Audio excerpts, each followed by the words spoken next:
오늘 로마서 제15장 1절에서 6절 보겠습니다. 로마서 제15장 1절에서 6절 말씀입니다. 네, 우리 같이 한 목소리로 읽겠습니다. 시작. 믿음이 강한 우리는 마땅히 믿음이 약한 자의 약점을 담당하고 자기를 기쁘게 하지 아니할 것이라. 우리 각 사람이 이웃을 기쁘게 하되 선을 이루고 덕을 세우도록 할지니라. 그리스도께서도 자기를 기쁘게 하지 아니하셨나니 기록된 바 주를 비방하는 자들의 비방이 내게 미쳤나이다 함과 같으니라.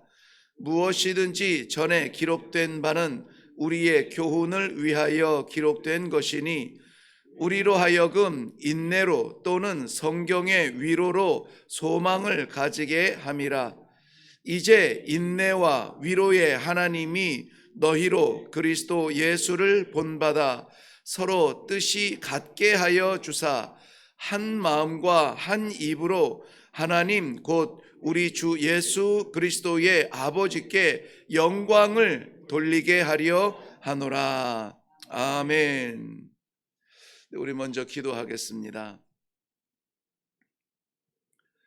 만물의 찌꺼기만도 못한 불안하고 연약한 우리를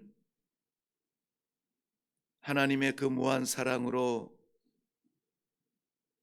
덮으시고 구원해 주시고 오늘도 구원받은 백성으로 승리의 삶을 살 수 있도록 길을 보여주시고 함께하여 주시고 능력을 더하여 주실 하나님 은혜를 감사합니다.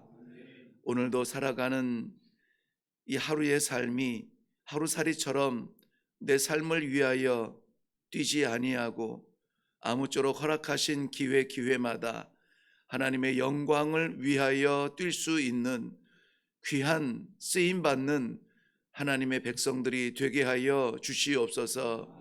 오늘도 우리에게 빛을 비춰 주실 줄로 믿사옵고 예수님의 이름으로 기도하옵나이다. 아멘.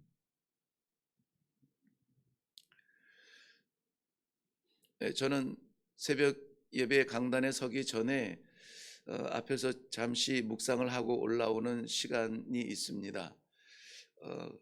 가능하면 시간을 정시에 시작해야 되기 때문에 어쨌든 한 1, 2분 정도 먼저 이렇게 눈을 뜨고 기다리게 되는데요. 그때는 정면을 주시해서 이렇게 앞에 로마서 주제로 삼고 있는 영원한 하나님의 영광이라고 하는 저 타이틀을 좀 주시하고 좀 묵상하다가 그렇게 올라오더라고요. 그런데 저 영원한 하나님의 영광은 무엇일까? 늘 정답이 있죠. 늘 정답이 있지만 그렇다면은 내가 저 하나님의 영광을 위해서 지금 준비하고 있는가 하는 것에는 좀 두려운 마음이 생길 때가 참 많습니다. 하나님의 영광은 그의 작정하신 백성들을 구원하시는 것 자체가 하나님께는 영광, 그래서 하늘은 영광이요 땅에는 기뻐하심을 받은 자의 평강이라 말씀하고 있지만은, 그런데 진짜 하나님께서 기뻐하실 만한 영광은 무엇인가? 구원받은 사람이 구원받은 사람처럼 사는 거. 네, 그럴 때에 참 기쁘실 것 같아요. 네, 저는 목회자의 자녀로 자랐습니다. 사람들이 어디를 봐도 목사 아들이야 이런 말을 저희 아버님이 들었을 때에는 얼마나 기분이 좋았을까. 다 좋은데 우리 교회는 목사 아들이 문제야 이랬으면은, 그런 이야기를 들었으면은 아마 맥이 축축 빠졌지 않았을까 이런 생각이 드는데 저는 후자의 쪽에서 좀 있지 않았을까 하는 생각에 늘 송구한 마음이 있습니다. 오늘 우리가 하나님의 그 수많은 백성들 가운데 정말 저 사람 보면은 하나님이 살아계셔, 어떻게 저럴 수가 있어 라고 하는 그런 하나님의 구원받은 백성처럼 살아드림으로 말미암아 우리 하나님의 기쁨이 되는 삶이 되기를 바랍니다. 그런데 저 이 배경 화면을 너무나 아주 기도하는 가운데 아무거나 올리는 게 아닌 거예요. 하나님의 영광을 나타내기 위한 성도들과의 나눔의 마음으로 저 배경의 사진을 어, 그 올렸는데요. 제가 저 배경의 사진을 올린 배경을 한번 잠깐 설명을 해드리면 이태리에서 공부했던 그 집사님이 저 바닥이 돌길로 되어 있죠. 매끈한 길은 아닙니다. 저 길이 울퉁불퉁하지만 저 당시에는 최고의 도로였죠. 마차가 수십 수백 대가 수백 번을 달려도 닳지 않고 지금도 유지하고 있는 로마 시대 때 깔은 그러한 돌길이에요. 그래서 편하지는 않습니다. 걸음을 걸을 때도 바닥이 불규칙해서 이 충격이 있어요. 조심해서 걷지 않으면. 그런데 저 길 끝에 지금 사진에는 잘 보이지 않지만 바울 사도가 갇혔던 감옥이 있는 그 길이라고 설명을 하더라고요. 그러면서 길이 거칠고 쉽지 않은 길을 가지만 그 길을 걸어갔던 바울 사도, 세상에서 영광의 길은 아니었습니다. 감옥의 길에 있다가 거기 순교의 자리까지 갔지만 그러나 하나님께는 영광의 길이었다. 그런 의미를 가지고 저 사진을 담았다고 합니다. 오늘 말씀과도 너무나 잘 매칭이 된 것 같아서 제가 올라오기 전에 마음이 뭉클하여서 긴 시간을 할애해서 설명을 드렸습니다. 로마서를 우리가 묵상하고 있는데요. 마지막 16장을 향해서 결론으로 다가가면 다가갈수록 말씀의 포커스는 너무나 분명하고 선명합니다. 하나님의 말씀은 무슨 말씀이지 고민하게 되지 않아요. 하나님의 말씀은 기도하는 가운데 받으면 너무나 선명하고 분명한 말씀입니다. 구원받은 자의 삶을 사는 성도들, 구원을 받기 위해서 무언가 신앙생활 열심히 하고 예배 시간 잘 지키고 헌금 잘하고 기도하고 이런 것이 아니라 또 이웃을 돕고 선교를 하고 이런 것이 아니라 이러한 것들은 구원받은 감격 때문에 가만히 있을 수 없어서 어떻게 입술이라도 열어서 삶의 조각이라도 드려서 하나님 앞에 이 감사를 드리고 싶은 거예요. 그러한 삶의 제사가 우리 성도들의 삶이라고 하는 것인데요. 그렇다면은 날마다 어떻게 살아야 될까? 우리들에게 말씀을 주신 하나님의 은혜도 귀하지만 흔들리지 않는 북극성을 우리들에게 주시는데요. 바로 우리 성도들의 삶의 모델인 예수 그리스도를 오늘 보여주고 있는 것입니다. 어떻게 하면 좋을까 고민이 될 때마다 제일 첫 번째 떠올려야 하는 그러한 변치 않은 우리의 나침판, 신앙의 나침판은 예수 그리스도를 향해야 됩니다. 예수가 모델이라는 거예요. 목회도 예수님께서 모델이고 선교도 예수님께서 모델이고 성도들의 신앙생활도 예수님께서 모델이 된다는 것은 쉽지 않아요. 왜냐하면 세상의 가치관과는 달라요. 그렇지만은 우리는 세상의 가치관으로 만족하며 살아가겠다는 그러한 하루살이 인생이 아니라는 것입니다.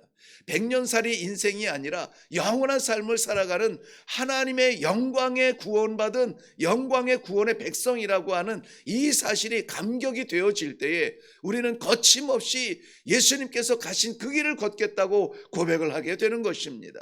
길이 평탄치 않아도 좌절스러워도 때로는 감당할 수 없는 질병이 우리 삶에 짓누르고 있다 할지라도 포기하지 아니하고 우리가 걸어가야만 하는 그 길은 어떤 길이냐? 예수님께서 걸어가신 그 길이라는 것입니다. 그 길이 아름다워서요? 아닙니다. 조롱받고 배척당하고 종래에는 십자가에 못 박히는 그 길을 걸으셨던 것입니다. 그럼에도 불구하고 오늘 우리에게도 기회만 허락하신다면은 주님 모습 담기를 원합니다. 구원받은 사람으로 어떻게 살아가야 될까? 그 길을 걸어가야 하는데 우리 주님의 말씀을 받아 그대로 살기를 원합니다. 오늘 그것을 우리 같이 묵상하고 결단하고 나아가려고 합니다. 5절 말씀에 보면은 이제 인내와 위로의 하나님이 너희로 그리스도 예수를 본받아 서로 뜻이 같게 하여 주셨다라고 말씀하고 있습니다. 예수를 본받아 살라는 거예요. 본받아 살라. 예수님처럼 살라는 것입니다. 예수님처럼 살겠다고 다짐하는 성도들이 예수님처럼 살지 않겠다고 다짐하는 성도들은 없을 것입니다. 순간을 살아도 예수님처럼 살기 원합니다. 예수님처럼 말하기 원합니다. 예수님께서 걸어가신 그 길을 걷기를 원합니다 라고 우리는 다 다짐하며 살 것입니다. 그렇다면 오늘 우리에게 허락하신 이 하루 가운데 예수님처럼 살아야 된다는 것은 무슨 의미일까요? 어떻게 사는 것이 예수님처럼 사는 것일까요? 먼저는 1절 말씀에 보면 믿음이 강한 우리는, 여기에서 강한 약한 자, 믿음이 약한 자와 너희라고 계속 보여졌는데요, 너희가 어떤 사람인지 드디어 말씀하고 있습니다. 믿음이 강한 사람을 말하고 있어요. 내 믿음이 이 정도는 된다라고 말할 수 있는 사람입니다. 믿음이 강한 우리는 마땅히 믿음이 약한 자의 약점을 뭐 하랍니까? 담당하라고 말하고 있어요. 담당하라. 그 반대로 말하면은 자기를 기쁘게 하지 말라는 거예요. 내 기쁨을 위해서, 내 만족을 위해서, 내 성취를 위하여서 짓밟고 싸우며 나아가는 것은 세상의 모든 사람들이 다 그렇게 산다는 것이죠. 그런데 구원받은 너희는, 예수님 따라 살아가는 너희는, 예수님 본받겠다라고 하는 너희는 약한 자들, 연약한 자들, 특별히 믿음이 약한 자들의 약점을 담당하라라고 말씀해 주고 있는 것입니다. 세상의 논리는 강자 지배입니다. 강한 사람이 올라가고 강한 사람이 많이 갖고 많이 취하고 강한 사람이 많이 지배하는 것입니다. 성경의 논리는 강자 섬김이에요. 강한 자가 내려가 섬기는 것, 예수 그리스도의 성육신 모델을 우리는 너무나 잘 알고 있습니다. 예수님께서 이사야서에서도 오실 예수님을 말씀하실 때에 섬김의 왕이라 종으로 오시는 예수님을 말씀해 주고 있습니다. 특별히 우리가 오늘 섬겨야 될 대상이 누구냐면 믿음의 약자들이라는 것이죠. 믿음의 약자라고 하는 이 포커스가 정해졌습니다. 모든 그러한 약자들이 아니라 믿음의 약자라고 하는 것은 공동체 안의 약자를 말합니다. 공동체 안에서 어떤 약자를 말합니까? 육신적으로 연약함이 아니라 신앙의 혼란함을 가지고 기준을 잡지 못하는 그러한 연약한 자들을 위해서 우리가 그들의 덕을 세우라고 말씀하고 있습니다.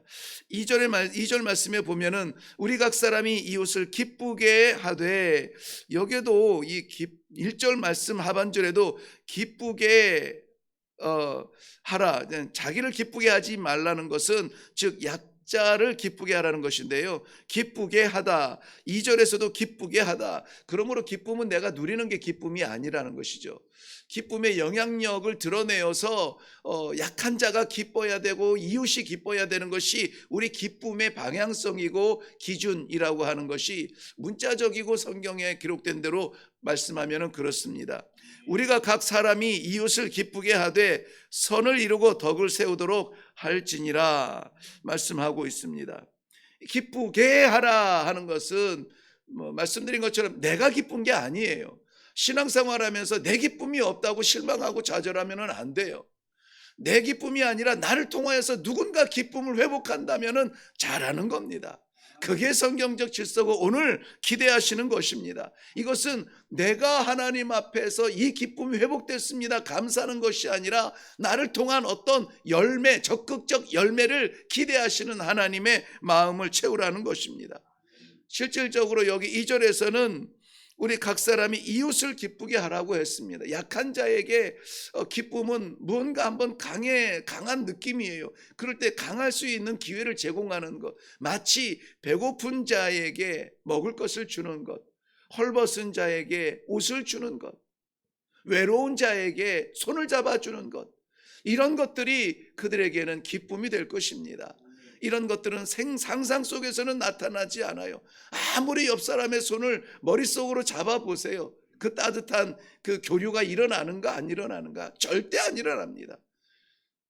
내가 여태까지 10년, 20년을 이렇게 생각했는데 왜 나를 모르냐고 말하는 그것은 이 말이 맞지 않는 거예요. 손을 잡아야 돼요. 그리고 말을 해야 돼요. 그리고 빈자리를 채워야 돼요. 그럴 때의 기쁨을 주는 것이 되는 겁니다. 내가 기쁘지 않다고 해서 불편하다고 생각하는 것은 구원받은 자, 예수님을 본받는 사람의 삶이 아니라는 것입니다. 오늘도 우리는 여지없이 쓰임받도록 부르심을 받게 되는 것입니다. 세 번째, 오늘 우리를 통해서 예수를 본받는 그 본받는 모습이 4절과 5절인데요. 각 성도들이 뜻을 같이 하라, 이 마음을 하나로 모아야 된다는 것입니다. 같은 생각을 가지고 같은 신앙을 가지고 하나님 앞에 나아갈 수 있는 이 아침이 되면 좋겠습니다. 우리가 이렇게 아침마다 동일한 말씀을 받잖아요. 똑같은 그 목적을 갖고 그것을 위해서 똑같이 기도하잖아요. 그런데 우리는 이 기도의 시간이 끝나면은 어떻게 살아가는지 우리 교제할 시간이 없어서 잘 몰라요. 그래도 우리에게 소망은 뭡니까? 동일한 말씀을 받았으니 하나님께서 성도들을 파송하시는 삶의 자리마다 이 역사가 나타나리라 하는 하나님의 기대가 있지 않겠습니까? 그리고 그것을 전달하며 나누는 우리 모두의 기대가 있지 않겠습니까? 그래서 오늘은 우리가 흩어진 그 자리에서 예수를 본받는 또 다른 예수가 이 땅에서 역사, 사역을 하는 그러한 모습을 기대하며, 주님, 내가 그렇게 쓰임받을 수 있습니까? 나는 약합니다. 그러나 하나님 말씀하시니 내가 그 일을 감당하기를 원합니다. 순종하기를 원합니다. 힘을 허락하여 주옵소서 기도하는 것입니다. 우리가 살고 싶은 삶은 아닐 수 있어요. 그런데 왜 우리가 나를 포기하고 남의 기쁨을 위해서 뛰어야 됩니까? 왜 내 덕이 아니라 남의 덕을 위해 세우기 위하여서 우리가 힘써야 됩니까? 그야말로 예수님께서도 여기 이사야서 58편 말씀대로 정말 이러한 일들을 통하여서 그렇게 한다면 나는 내 삶은 무너지고 나는 손해보고 나는 짓밟힐 것 같은데 그렇지 않다는 거예요. 하나님께서 새벽에 빛같이 너희를 빛내겠다고 약속해주고 있습니다. 왜 이런 삶을 우리가 오늘 이 아침에 짊어지고 나가야 됩니까? 예수님께서 그렇게 하셨기 때문에 그래요. 예수님께서 그렇게 하셨기 때문에. 다윗은 시편 69편 19절에 주께서 나의 비방과 수치와 능력을 아시나이다. 얼마나 많은 수치와 비방과 생명의 위협을 받았는지 주님께서 아십니다. 나의 대적들이 다 주님 앞에 있나이다. 내가 상대하지 아니하고 주님 앞에 다 내려놓고 있습니다. 이 말은 내가 대적하지 아니하고 하나님의 보호를 받고 하나님의 능력을 힘입어서 이 길을 걸어가겠다라고 하는 그러한 삶의 목적을 보여주고 있습니다. 예수님의 삶을 본받아라고 하는 이 말씀은 따라가겠다는 의지예요. 본받겠다는 것은 그 발자취를 나도 밟겠다는 의지입니다. 오늘 이 시간에 하나님께서 우리의 의지가 우리를 거룩하게 만드는 것은 아니지만, 그러나 우리의 마음에 그 의지를 허락하여 주신다면은 하나님, 오늘 우리의 발자취 한 발자국이라도 그 영광의 길을 걸어가기를 원합니다. 기도하시고 능력받아서 이 삶을 살아갈 수 있기를 바랍니다. 그 결과 열매가 너무나 좋아요. 무엇이냐면은 이웃, 즉 믿음이 약한 자들의 그 선을 세우게 되고 덕을 이루게 된다라고 말씀하고 있습니다. 마음에 품은 그 아름다운 꿈을 이룰 수가 있다는 것이죠. 그리고 이 세상에 흩어져 살아가는 모든 성도들이 한 마음과 한 입이 되어서 우리 하나님의 영광을 찬송할 수 있는 신앙의 성숙이 반드시 일어날 것입니다. 이런 일을 행함으로 말미암아 우리가 지치고 쓰러질 것 같은데 그것이 아니라 오히려 성장하고 성숙하는 그러한 열매를 맺을 수 있다는 것입니다. 종래에는 하나님의 영광을 위하여 우리는 이 일을 하게 됩니다. 사랑하는 성도 여러분, 오늘 우리가 이 말씀을 따라서 예수님께서 기뻐하시는 그 길을 위하여 주를 본받는 삶을 살기 위하여서 오늘 순종하면서 나아갈 때에 그토록 꿈꾸는 하나님께서 기대하시는 어울림의 살아있는 예배를 한 마음의 예배를 한 입으로 외치는 찬송을 우리가 드릴 수 있을 줄로 생각이 되어집니다. 저는 이 말씀을 묵상하면서 우리 성도들이 흩어져 나아갈 때에, 기도의 능력으로 나아갈 때에, 오늘 하나님께서 이 세상에 예수님의 그 능력이 나타나기를 원하는 자리마다 보내시고, 우리 예수님의 그 십자가가 나타나기 원하는 사람마다 만나게 하시고 그 생명의 결과를 거둘 수 있도록 주님 동행하시고 축복하여 주시옵소서. 기도하게 되는 것입니다. 우리 같이 기도하겠습니다. 하나님께서 우리를 파송하시는 그 자리에 보내시는 자리마다 내 삶이 아니라 그리스도의 삶의 자리가 되게 하여 주옵소서. 주님 본받기 원합니다. 입술의 말은 있으나 삶에서 여전히 내가 내 유익과 내 기쁨을 위하여서 살아가고 있다면 이 하루는 내 시간과 내 건강과 내 재물과 내 심장을 들여서 우리 하나님의 영광을 위하여, 이웃의 기쁨을 위하여 쓰임받는 성도들의 삶이 되게 하여 주시옵소서.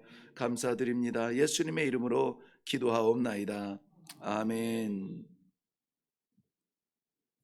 네, 우리 함께 기도하실 때에 무엇보다 예수님 본받기 원합니다. 오늘 저는 말씀의 제목을 예수를 본받아, 본문에서 그대로 가져왔는데요. 예수를 본받아 어떻게 해야 됩니까? 서로 뜻을 같이 하여 하나님의 영광 위하여 살아가는 것입니다. 오늘도 우리 삶의 자리마다 예수님의 생각, 예수님의 말투, 예수님의 헌신, 예수님의 섬김, 수건을 허리에 동이고 약한 자, 제자들의 발을 씻었던 그러한 나눔, 이러한 것들이 우리 삶 가운데 반드시 일어남으로 말미암아 이 말씀이 생명되기를 주님 바랍니다. 하나님, 나를 사용하여 주시옵소서. 춥다고 웅크려들지 아니하고 오히려 뜨거운 열정으로 일어나서 섬김의 삶을 살 수 있도록, 주님 가신 그 길을 걸을 수 있도록 하나님 아버지 나를 도와주시고 내게 힘 주시고 나를 사용하여 주시옵소서. 우리 다 같이 기도하며 내려가시기를 바랍니다. 우리 같이 기도하겠습니다.